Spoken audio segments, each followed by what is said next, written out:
Hi viewer, welcome to another episode of Kansiris.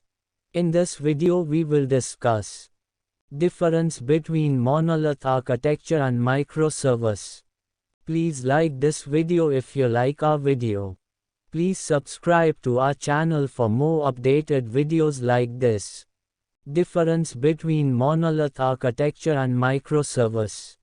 Monolithic is dependent and compounded project development of user interface, business functional components, and database logics. Single programming language dependency for the backend business logic.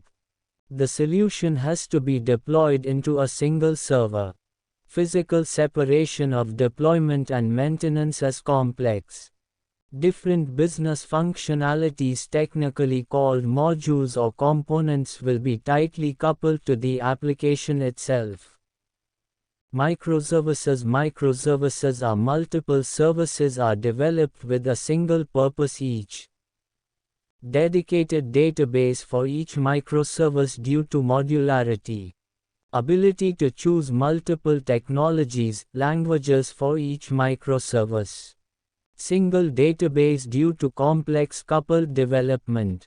Each of the microservices can be deployed anywhere on the web with ease. Loosely coupled architecture because of the modular approach. Alright, that's it. Thank you for watching our video. I am Sirish Kantamaneni. Please like this video if you like our video. Please subscribe to our channel for more updated videos like this. You are watching Kansiris.